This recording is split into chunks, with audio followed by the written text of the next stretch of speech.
తమోద్వాభ్యాం రజస్తత్వా సత్వం శుద్ధేన నశ్యతి తస్మాత్ సత్వమవష్టభ్య స్వాధ్యాసాపనయం కురు అంటారు.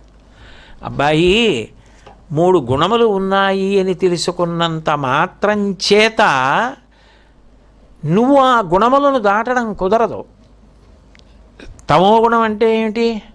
నిద్ర, అలసట, బడలిక, ఉత్సాహం లేకపోవడం, వాయిదా వేయడం, చేద్దాం లేదు అనడం, అది తమో గుణం. రజోగుణం అంటే ఏమిటి?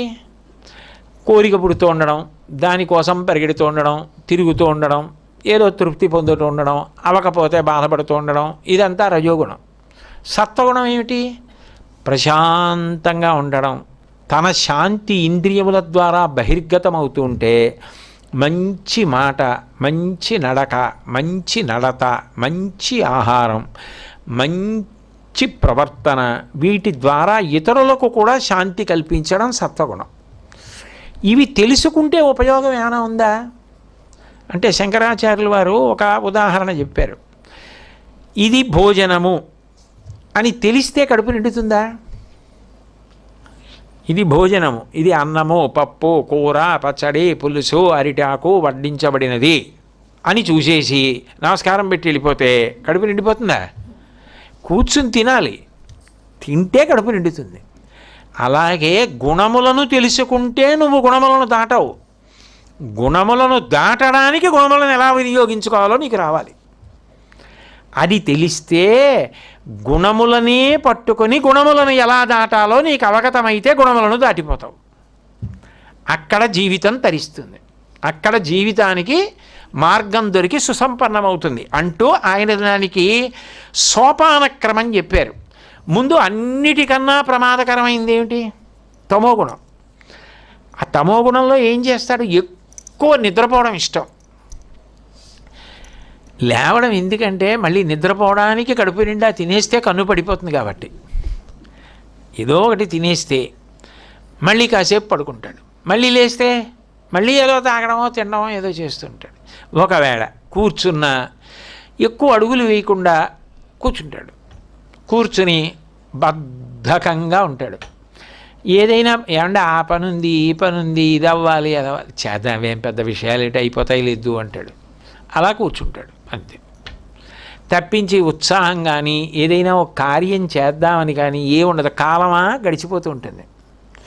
ఈ కాలం అంతా ఇందులో గడిచిపోతూ ఉంటుంది. అంటే సోమరితనము, అంటే పని చేయడానికి ఇష్టం లేకపోవడం, అలసట. ముందు పని చెప్పేటప్పటికి పని కన్నా అలసట జ్ఞాపకానికి వస్తుంది. ఎండ, చెమట, వేడి, తలనొప్పి, కష్టం, ఉక్కపోత, ఇవన్నీ చెప్తాడు ముందు.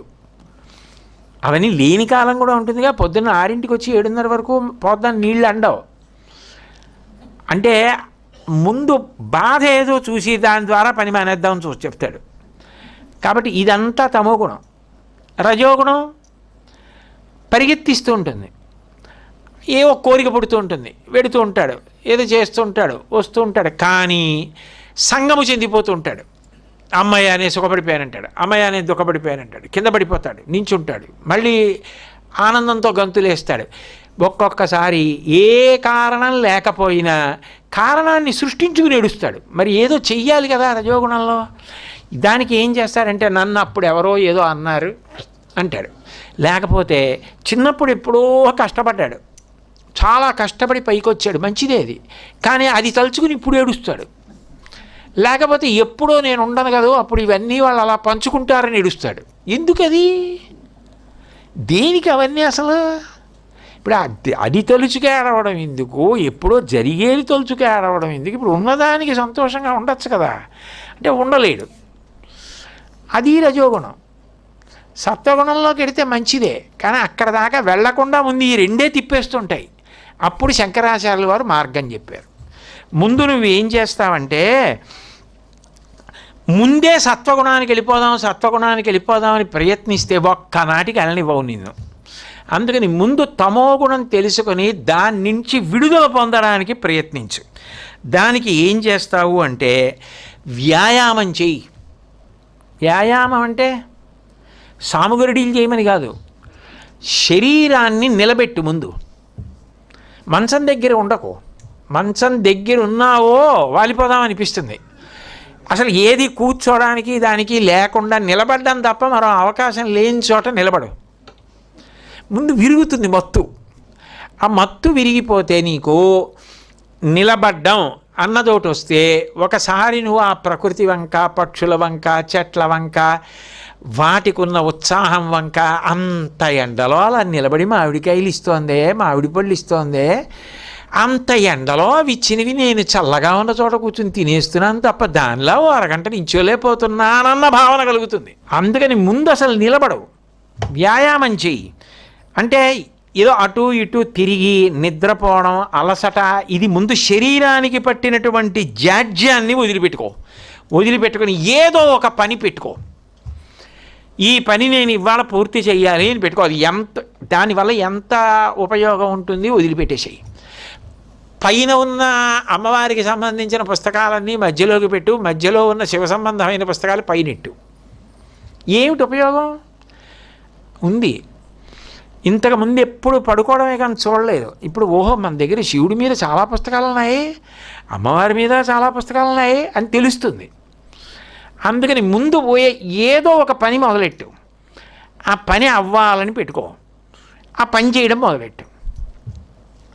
అవసరం ఉన్నా లేకపోయినా ఇవాళ 20 కుండీల్లో ఉన్న ఎండుటాకులు అన్నీ తీసేసి ఓ తాడుముక్క కట్టుకుని అన్నింటినీ కొమ్మలు దగ్గరికి కట్టి ఏదో చేస్తానని ఒళ్ళు అలిసి నిద్ర పట్టాలి తప్ప తినేయడం వల్ల నిద్ర పట్టేయకూడదు. ముందు అది మొదలెట్టు. ఏదో కార్యం జోలికి వెళ్ళావా, మత్తు వదిలేసిందా, ఇప్పుడు రజోగుణాన్ని పట్టుకొని తమో గుణాన్ని దాటావు. ఇద్దరూ దొంగలే, కానీ పెద్ద దొంగని తప్పించుకున్నావు. అసలు ముందు భగవంతుడు ఇచ్చిన కాలం సద్వినియోగం అవడం మొదలెట్టింది. లేచి ఉండడం అలవాటైంది. అసలు లేచి ఉండడం అలవాటు అయితే చాలు, ఏదో ఒకటి చేస్తాడు ఎప్పుడో అప్పుడు. అసలు లేచే ఉండకపోతే ఎప్పుడు పడుకుంటే కష్టం కదూ. అందుకని అది చెయ్యి. ఆ తర్వాత ఏం చేస్తావు అంటే రజోగుణ సంబంధమైనటువంటి ప్రవృత్తులు కొన్ని మొదలవుతాయి. అవి మొదలైనప్పుడు ఏం చేస్తావంటే ఏదో ఒక కార్యం చెయ్యాలి కదా నువ్వు. కాబట్టి నీకు ఎంత అర్థమైంది వదిలి. నేను రామాయణం ఒక 100 పుటలు చదువుతాను ప్రతిరోజు, లేకపోతే 16 సర్గలు చదువుతానని పెట్టుకో. మనసుకున్న లక్షణం ఏంటో తెలుసా? అదే చెప్తుంది. నిన్నను ఆయన చెప్పారు కదా వివేక చూడమనిలో ఉందని, రేపటి నుంచి 16 వద్దులే బాబాయ్, ఎందుకైనా మంచిది, ఎందుకైనా పెద్ద పెద్ద సర్గలు ఉంటే లేనిపోను గొడవ, అందుకని 8 ఎట్టుకుందాం మనం. 8 కూడా మంచిదే. 8 ఏమీ అష్టాదశాధ్యాయిని బాహువులని అవి ఉన్నాయి కదా, 8 పెట్టుకుందాం. ముందు బేరం మొదలు పెడుతుంది. సరే 8. ఆ తర్వాత మొదలు పెట్టేటప్పుడు కొంచెం భయంగా ఉంటుంది. 8 అన్నాడు, 8 ఏదైనా తగలదు కదా పర్వాలేదా అని. 8 చదివి ఓ వారం రోజులు చదివాడు అనుకోండి, 9వ రోజున ఏదో పని వచ్చింది, అదొకటి పెట్టుకున్నాం కదా, 8 సర్గలు చదవాలి కదా, లేకపోతే మళ్ళీ నాకే అదోలా ఉంటుంది. 8 సర్గలు చదువుతానని చదవలేదు, మళ్ళీ రేపు 16 సర్గలు చదువుతాను, ఇదంతా ఎందుకు? ఆ 8 సర్గలు చదివేస్తే గొడవ వెళ్ళిపోతుంది. పోన్లే ఓ గంట ముందు లేచి ఆ 8 సర్గలు చదివేద్దాం అంటాడు. ఈ 8 సర్గలు చదివేస్తున్న నిలబడ్డంలో ఏమవుతుందంటే అనురక్తి కలిగి 8 సర్గలు కాదు కానీ ఒక సర్గ చదివినా బాగా చదువుదాం, ఇదేదో చదవవలసిన విషయమే, పట్టుకోవలసిన విషయమే అంటాడు. నువ్వు కార్యం పట్టుకునేదేదో అలజడి కల్పించేది కాకుండా నీకు ప్రశాంతత కల్పించే కార్యక్రమాలని ఎంచుకుని దాని వైపుకి ప్రయాణం చేయడం మొదలు పెడితే మెల్లిగా రజోగుణంలో ఏమవుతుందంటే సాత్వికత బయలుదేరుతుంది. చదువుకుంటూ కూర్చున్నావు. ఒక ఉదాహరణ చెప్తుండేవారు. ఒక కోడలు స్వామివారి దగ్గరికి వెళ్ళి, దయానంద సరస్వతి స్వామివారి దగ్గరికి వెళ్ళి, మా అత్తగారు మహా గయ్యాడండి, పూజ చేసుకున్న గంట సేపు తప్ప మిగిలిన కాలం అంతా మీద పడిపోయి రై రై రై రై అని అరుస్తూనే ఉంటుంది, ఇంట్లో ఎవరికీ చిత్తశాంతి ఉండదు, ఇంకా ఆవిడ పూజ వల్ల ఎవరికి ఉపయోగం అని అడిగితే ఆ గంట నువ్వు ప్రశాంతంగా ఉండడమే నీకు ఉపయోగం అని చెప్పారు ఆయన. అది కూడా లేకపోతే 24 గంటలు నీకు చిత్రవధ. గంట పూజ చేస్తోంది కాబట్టి ఆ గంట నీకు ప్రశాంతత. నువ్వు మెల్లిగా రామాయణం చదవడం, భారతం చదవడం, భాగవతం చదవడం, పూజ చేసుకోవడం ఇవి మొదలు పెడితే అది మెల్లిగా ఏం చేస్తుందంటే ఒక స్థితిలో అది నిన్ను వదలదు. ఆ వదలనితనం మనసును అంటుకుంటుంది. అంటుకున్నప్పుడు ఏం చేస్తుందంటే నువ్వు నడుస్తున్నా, నువ్వు కూర్చున్నా, నువ్వు పడుకున్నా, నువ్వు నిలబడి ఉన్నా, నువ్వు స్వప్నం కంటున్నా నీకు అది తిరుగుతూ ఉంటుంది. నీకు అదే తిరుగుతుంటే ఏమవుతుందంటే నీకు తెలియకుండానే లౌకిక విషయముల యందు విస్మృతి కలుగుతుంది. ఇతర పనులు ఏవో లౌకికమైన విషయాలు వింటూ ఉంటాడు కానీ గుర్తుండవు. చెప్పావు నిజమే, మర్చిపోయాను సుమా అంటాడు. ఎందుకు మర్చిపోయాడు అంటే ఇప్పుడు ఎప్పుడు రామాయణం గుర్తొస్తోంది, శంకరాచార్యులు వారు గుర్తొస్తున్నారు, వివేక చూడామణి గుర్తొస్తోంది, ఆత్మానాత్మ వివేకం గుర్తొస్తోంది, ఆ శ్లోకాలు గుర్తొస్తున్నాయి. అవి గుర్తొస్తూ ఉండడంలో తను ఏదో ప్రశాంతతను అనుభవిస్తున్నాడు. అది మెల్లగా ఏం చేస్తుందంటే ధ్యానస్థితి. అదే క్రమక్రమంగా ఏకాంతానికి ఈ ఊరికే ఈ ఊదరగొట్టుడు ఈ తిరుగుడు వద్దు, హాయిగా వెళ్ళిపోయి కూర్చుని ఉత్తమ గ్రంథపఠనం చేస్తుంటే దాని గురించి ప్రశాంతంగా ఆలోచిస్తుంటే ఎంతమంది ఉన్నా నేనే ఒక్కడే మిగిలి అలా చెప్తూ ఉంటే అది మననం అవుతూ ఉంటే ఎంత హాయిగా ఉందో అనిపిస్తుంది. అదే మనసుకి అంటుకుంటుంది. అంటుకున్నప్పుడు మనసు ఏమవుతుందంటే దాని యందు లయమైపోతుంది, కరిగిపోతూ ఉంటుంది. కరిగిపోతున్నప్పుడు పరమ ప్రశాంత స్థితిలో ఉంటాడు. అది నీకు ఏ కారణం చేత లభించదు ఇంకా. అది ఎందుకంటే భగవంతుని వైపుకి ఆభిముఖ్యానికి తీసుకెళ్ళిపోతుంది. రాముడి గురించి చింతన, సీతమ్మ గురించి చింతన, వాల్మీకి మహర్షి గురించి చింతన, శంకరాచార్యులు వారు చెప్పిన విషయాల గురించిన చింతన, అవి ఏం చేస్తాయి? స్వప్నంలో కూడా అవే. నువ్వు ఎవరితో అన్నా మాట్లాడుతున్నా మధ్య మధ్యలో నీకు తెలియకుండా జారిపోతూ ఉంటావు. నీకు ఇవే జ్ఞాపకానికి వస్తుంటాయి. ఎందుకంటే అవే చదువుతున్నావు, అవే మాట్లాడుతున్నావు, అవే వింటున్నావు. అటువైపు మనసు అంటుకుపోయి అలవాటు అయిపోయింది. అది దాన్ని ఆలోచించడం మొదలెడుతుంది. ఇప్పుడు మీరు గంటన్నర సేపు వినేసి మీరు ఇంటికి వెళ్ళిపోయాక మీకు చాలా ఇది ఎంతో మిమ్మల్ని ప్రభావితం చేసింది అనుకోండి. ఇంట్లో ఎవరో ఏదో మాట్లాడుతున్నా మీకు ఇదేదో జ్ఞాపకానికి వస్తూ ఉండడంలో మనసు దాన్ని పట్టుకోదు. నీకు చెప్పాను కదమ్మా అంటే అవునే ఇది ఇప్పుడు విన్నది అదేదో ఆలోచిస్తున్నాను అంటాడు. అంటే ఆ స్మరణములు నీకు శాంతిని కల్పిస్తున్నాయి. అది అందుకోవలసినటువంటి స్థితి అక్కడ సత్వం. ఆ శాంతి రుచి నువ్వు ఒక్కసారి పొందిన తర్వాత మెల్లిగా సత్వగుణాన్ని అభిలషించి అటువైపుకే ప్రయాణం మొదలుపెట్టేస్తావు. ఆ తర్వాత ఈశ్వరుడున్నాడు. ఎప్పుడప్పుడు ఈ 3 గుణములను కూడా దాటించి సాక్షిగా నిలబెట్టి జీవన్ముక్తుణ్ణి చేస్తాడు. తప్ప గుణములను తెలుసుకుంటే నువ్వు గుణముల నుంచి వినిర్ముక్తుడవు కావు. ఒక గుణాన్ని పట్టుకుని ఇంకో గుణంలోకి ఎలా వెళ్ళాలి, ఈ గుణాన్ని కూడా వదిలిపెట్టి ఆ గుణంలోకి ఎలా వెళ్ళాలన్నది నీకు అలవాటై సాధనలోకి తెచ్చుకోవాలి నువ్వు. తప్ప సాధన కష్టమైపోతే నీకు విన్ని ఏ ప్రయోజనం లేదు. సాధన ఉండాలి. అందుకని శ్రీరామనామం రాయండి అంటారు. పోనీ ఏం చేసినా చేయకపోయినా శ్రీరామ శ్రీరామ శ్రీరామ శ్రీరామ రాస్తూ కూర్చున్న అజ్జాలు. అదే పెద్ద చిత్తశాంతి, అదే పెద్ద ధ్యానస్థితి. ఏ గొడవ లేదు నీకు. ఆ రాయిగా రామాయణం చదవాలనిపిస్తుంది. రోజు ఓ సర్గ చదువుకుంటూ రామనామం రాసుకుంటూ కాసేపు కీర్తనలు వింటూ నాకు తోచలేదన్న మాట లేదు ఆయనకప్పుడు. ఆయనకి ఏంటంటే అంతకన్నా తోచడానికి మీరు వేరు వ్యాపకాలు ఇచ్చారనుకోండి ఆయన విసుక్కుంటాడు. ఎందుకు వచ్చింది ఇవన్నీ, మళ్ళీ నేను ఎప్పుడు వెళ్ళిపోయి అలా ప్రశాంతంగా కూర్చుంటానో, ఎప్పుడు చదువుకుంటానో, ఎప్పుడు వాటి గురించి ధ్యానం చేస్తానో, ఎప్పుడు పూజ చేస్తానో, ఎప్పుడు జపం చేసుకుంటానో, ఎప్పుడు ఏకాంతాన్ని అభిలషిస్తుంది మనసు. అంటే అందరిలో ఉన్న తాను ఒక్కడిగా ఉండడం అలవాటైపోతుంది. ఆ ధ్యాన స్థితి క్రమంగా శుద్ధసత్వంలోకి తీసుకెడుతుంది. అందులోకి వెళ్ళిపోయాడంటే ఈశ్వరకృప కలిగిందని గుర్తు. ముక్తుడయ్యాడు. నిన్ను బంధించే వాటిని నీకు అనుకూలం చేసుకోవడం నేర్చుకో. ఒక్క శ్లోకంలో చెప్పారు. చెప్పి తద్వారా నువ్వు స్వాధ్యాసాపనయంకురు, నువ్వు ఆ సత్వగుణమునందు నిలబడడానికి ప్రయత్నం చెయ్యి. ఒక్కొక్క గుణాన్ని దాటడం నేర్చుకో. ముందు అసలు లేవడం, ఇంకొక గంట రోజు లేస్తున్నాం కదా ఇవాళ వద్దు, పనుందా లేదా అనవసరం నేను లేవవలసిందే. సూర్యుడు ఎందుకు వస్తున్నాడు?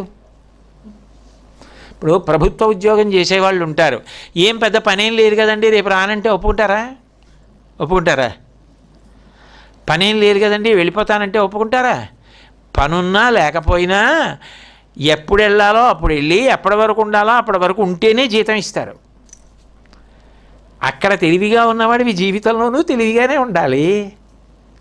అంతేగాని అతిగా నిద్రపోకూడదు, అలాగని నిద్ర శరీరానికి ఇవ్వకుండానూ ఉండకూడదు. సమతౌల్యాన్ని పాటించి శరీరాన్ని ధర్మానికి ఉపకరణంగా చూసుకుంటూ కాపాడుకుంటూ ధర్మాచరణం చేస్తూ పైకెక్కు. అదే గుణత్రయ విభాగ విదే నమః.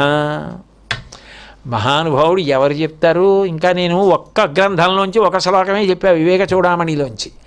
అలా ఆయన ఎన్నింటిల్లో ఎన్ని మార్గాలు ఎంత ఉదారులై ఉపదేశం చేశారు. అటువంటి శంకర భగవత్పాదులకి మనం ఏమి ఇవ్వగలం? మనం ఆయనకి 2 చేతులు ఎత్తి నమస్కారం చేయడం. మన జీవితంలో మనం పొందిన గొప్ప అదృష్టం ఏంటంటే, నేను అనుకోవడం ఈ సంవత్సరం భారతదేశం మొత్తం మీద అందరూ ఊదరగొట్టేసి నానా అల్లర్లో హడావిళ్ళో పరుగుల్లో ఉన్నటువంటి సమయంలో ప్రశాంత చిత్తంతో భారతదేశం మొత్తం మీద 10 మాటలు ఆకులు నూరి ఇంకా పిండి మళ్ళీ దాన్ని తీసి మళ్ళీ వడగట్టి మళ్ళీ దాన్ని తీసి గుడ్డలో పోసి వడగట్టి ఆఖరికి ఇంత చొక్క తీసినట్టు ఇన్ని కోట్ల మందిలోంచి ఓ 150 మందిని తీసి శంకరాచార్యుల వారు వైశాఖ శుక్ల పంచమి వరకు ఇదే ఆలోచిస్తూ నా పూజ చేయండి అని కూర్చోబెట్టి ప్రశాంతతనిచ్చారు. ఎంత భాగ్యవంతులం మనం! ఇంతకన్నా ఏం కావాలి అదృష్టం అంటే? మంగళాశాసనపరై మదాచార్య పురోగమై సర్వైశ్చ పూర్వైరాచార్యై సత్కృతాయాస్తు మంగళం. మంగళం కౌసలేంద్రాయ మహనీయ గుణాత్మనే చక్రవర్తి తనూజాయ సర్వభౌమాయ మంగళం.